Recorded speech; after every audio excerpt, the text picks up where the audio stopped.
17 फरवरी की रात जब कतर के राष्ट्रपति का प्लेन नई दिल्ली में उतरा, उन्हें रिसीव करने के लिए प्रधानमंत्री नरेंद्र मोदी खुद पहुंचे। बाद में उन्होंने एक्स पर लिखा, मेरे भाई कतर के अमीर हिज हाइनेस शेख तमीम बिन हमद अल थानी का स्वागत करने एयरपोर्ट गया था। भारत दौरे की शुभकामनाएं, कल की मीटिंग का इंतजार रहेगा। नरेंद्र मोदी मई 2014 से हिंदुस्तान के प्रधानमंत्री हैं। इस दौरान 200 से ज्यादा विदेशी नेता हिंदुस्तान का दौरा कर चुके हैं। आमतौर पर कैबिनेट मिनिस्टर्स या विदेश मंत्रालय के अधिकारी उन्हें एयरपोर्ट पर रिसीव करते हैं, लेकिन सिर्फ 6 बार प्रधानमंत्री मोदी खुद गए। पहली बार जनवरी 2015 में अमेरिका के राष्ट्रपति बराक ओबामा के लिए। ओबामा तब रिपब्लिक डे परेड में चीफ गेस्ट बनकर आए थे। इसके बाद अप्रैल 2017 में प्रधानमंत्री मोदी ने बांग्लादेश के तत्कालीन प्रधानमंत्री शेख हसीना को, फिर उसी साल सितंबर में जापान के प्रधानमंत्री शिंजो आबे को, फरवरी 2020 में अमेरिका के राष्ट्रपति डोनाल्ड ट्रंप को और जनवरी 2024 में यूएई के राष्ट्रपति मोहम्मद बिन जायद अल नहयान को एयरपोर्ट पर रिसीव किया। इस लिस्ट में नया नाम कतर के राष्ट्रपति का ही जुड़ा है।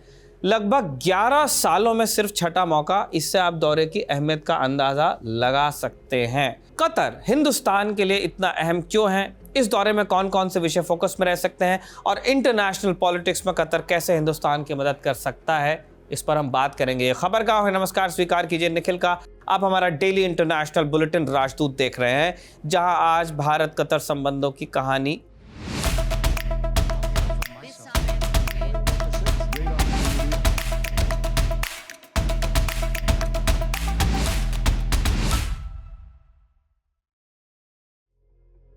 कतर वेस्ट एशिया में है, मिडल ईस्ट बोलते हैं कुछ लोग। इकलौती ज़मीन इसकी सऊदी अरब से लगती ज़मीनी सीमा और इसके बाकी 3 तरफ फारस की खाड़ी है, पर्शियन गल्फ। कतर की आबादी लगभग 31 लाख है, जिसमें से 80% लोग विदेशी नागरिक हैं। सबसे ज़्यादा हिंदुस्तानी रहते हैं वहाँ पे, NRI। एरिया के मामले में भी कतर दुनिया के सबसे छोटे देशों में से है। ये लगभग 11,500 वर्ग किलोमीटर में ही फैला है। हिंदुस्तान का जो सबसे बड़ा स्टेट है राजस्थान, उसमें 29 कतर आप रख दोगे, उसके बाद भी अच्छी खासी जमीन बचेगी। पॉपुलेशन और एरिया में छोटा होने के बावजूद कतर मिडल ईस्ट के सबसे प्रभावशाली देशों में गिना जाता है। इसकी सबसे बड़ी वजह प्राकृतिक संसाधन और डिप्लोमेटिक रीच है। एक वक्त कतर सबसे गरीब और पिछड़े इलाकों में था। मोती और मछली पालन से गुजारा होता था लोगों का। फिर 1939 में तेल के भंडार मिले, लेकिन उस दौर में कतर ब्रिटिश कंट्रोल में था और प्रॉफिट का बड़ा हिस्सा उन्हीं को मिलता था, कंसेशंस बोलते थे उसको। आखिरकार सितंबर 1971 में कतर आज़ाद हुआ। उसके बाद संसाधनों का हक उसके ही पास आया। मुल्क की किस्मत पलटी। आज के समय में कतर दुनिया के सबसे अमीर देशों में गिना जाता है। पर कैपिटा इनकम में दुनिया के टॉप 10 मुल्कों में कतर का नाम है। इनमें से ज़्यादातर पैसा तेल और गैस की कमाई से आया है, प्राइमरीली गैस। कतर के पास कितना तेल और गैस है? यहाँ नेचुरल गैस का तीसरा सबसे बड़ा भंडार है। पहले 2 देश हैं, रूस और ईरान। हिंदुस्तान अपनी ज़रूरत का 70% जो हिस्सा है नेचुरल गैस का कतर से ही लेता है। भारत में LNG और LPG का सबसे बड़ा एक्सपोर्टर कतर ही है। कच्चे तेल के निर्यात में भी कतर दुनिया के टॉप 15 देशों में है। हिंदुस्तान में सबसे ज़्यादा कच्चा तेल अब रूस से आता है। 2023 में भारत ने कतर से सिर्फ $1.5 बिलियन यानी लगभग 11,000 करोड़ रुपए का कच्चा तेल लिया, लेकिन ख़राब वक्त में वो विकल्प बन तो सकता ही है।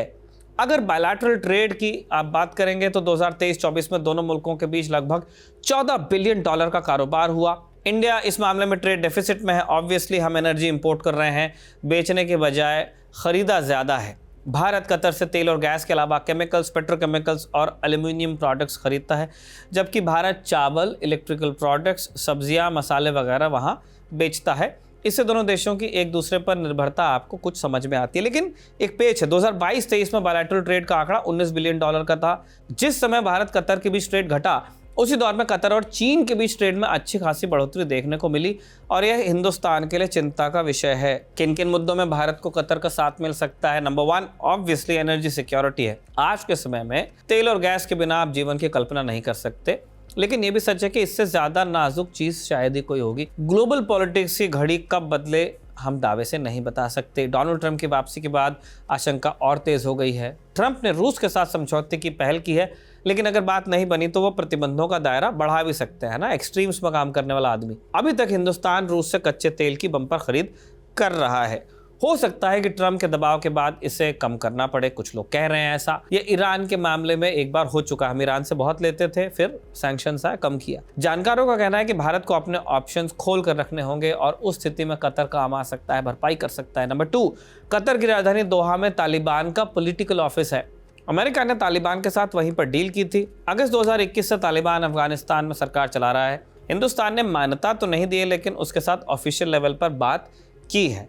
अगर आप याद करेंगे तो विदेश सचिव विक्रम मिस्री को तालिबान सरकार के प्रतिनिधियों से मिलना था। दोहा में ही मीटिंग रखी गई थी, कैपिटल है कतर की। कतर सरकार भारत और अफगानिस्तान के बीच पुल का काम भी कर सकती है। भारत के लिए अफगानिस्तान क्यों अहम है, इसके बारे में हमने राजदूत में बता दिया है। विस्तार से जानना चाहते हैं तो आप एपिसोड जाके देखिएगा, लिंक आपको डिस्क्रिप्शन में दे दें। अब तीसरे पॉइंट पे चलिए। इजराइल हमास वॉर ने पिछले 1.5 साल से पूरी दुनिया को हलकान किया हुआ है। इस जंग ने सप्लाई चेन से लेकर ग्लोबल पीस सबको प्रभावित किया। फिर जब युद्ध विराम हुआ तो उसमें भी बड़ी भूमिका कतर की थी, है ना। अल जजीरा का घर है वो, उसी ने दोनों पक्षों के बीच में मध्यस्थता कराई। और दोहा में हमास का भी पॉलिटिकल ऑफिस है। हमास की लीडरशिप में उसकी बात सुनी जाती है और हिंदुस्तान को अपने हितों की सुरक्षा में ये इक्वेशन भी काम आ सकता है। नंबर 4, चौथा बिंदु, अभिषेक ने जो लिखा, कतर हथियारों के आयात के मामले में दुनिया का तीसरा बड़ा देश है। पैसा बहुत है, खरीदते बहुत हैं। हथियार खरीदने में पहले नंबर पर हिंदुस्तान है, लेकिन उसने पिछले कुछ वर्षों में एक्सपोर्ट पर भी फोकस किया है। फिलीपींस और इंडोनेशिया को हमने ब्रह्मोस मिसाइल्स दी हैं। कतर उसके लिए एक बड़ा मार्केट बन सकता है। अब ये मालूम करते हैं कि अल थानी की विजिट में अब तक क्या क्या हुआ। 17 फरवरी की रात अल थानी ने विदेश मंत्री डॉक्टर एस जयशंकर से मुलाकात की। 18 फरवरी की सुबह राष्ट्रपति भवन में उनका औपचारिक स्वागत हुआ हिंदुस्तान की तरफ से। इस दौरान राष्ट्रपति द्रौपदी मुर्मू और प्रधानमंत्री मोदी ने उन्हें वहां रिसीव किया। स्वागत समारोह के बाद अल थानी और प्रधानमंत्री हैदराबाद हाउस पहुंचे। वहां भारत और कतर के प्रतिनिधिमंडल के बीच trade, energy, investments, innovation, technology, food security वगैरह इश्यूज पर चर्चा हुई। इसके बाद विदेश मंत्रालय ने प्रेस कॉन्फ्रेंस की। इसमें दोनों नेताओं के बीच हुई बातचीत का ब्यौरा दिया गया। क्या क्या बताया गया। पॉइंट नंबर 1, भारत और कतर ने स्ट्रेटेजिक पार्टनरशिप स्थापित करने को लेकर समझौता कर लिया है। दोनों देश फ्री ट्रेड अग्रीमेंट का भी रास्ता तलाश रहे हैं। वैसे अब एक ये चिंता है कि जिस तरह की बातें ट्रंप कर रहे हैं, टैरिफ्स लगा रहे हैं, उसके बाद FTAs का मतलब क्या होगा। स्टिल एक अच्छी प्रोग्रेस तो है ही। दोनों देशों ने 2030 तक बायलैटरल ट्रेड को $28 बिलियन तक पहुंचाने का टारगेट सेट किया है। जैसे कि हमने पहले भी बताया, अभी $14 बिलियन पे है। कतर ने हिंदुस्तान में निवेश के लिए नए सेक्टर्स को भी पहचाना है। अभी FDI में उसका योगदान $1.5 बिलियन का है, जो कतर का इन्वेस्टमेंट हिंदुस्तान में है। आने वाले समय में इसे वो बढ़ाना चाहते हैं। मीटिंग में कतर की जेल में बंद भारत के पूर्व नौसैनिक अधिकारियों का भी मुद्दा उठा। अगस्त 2022 में नौसेना के 8 पूर्व अधिकारियों को जासूसी के आरोप में गिरफ्तार किया गया। कतर ने उन्हें सजाए मौत सुनाई थी, फिर भारत ने दखल दिया। उसके बाद उनकी मौत की सज़ा चेंज की गई, है ना।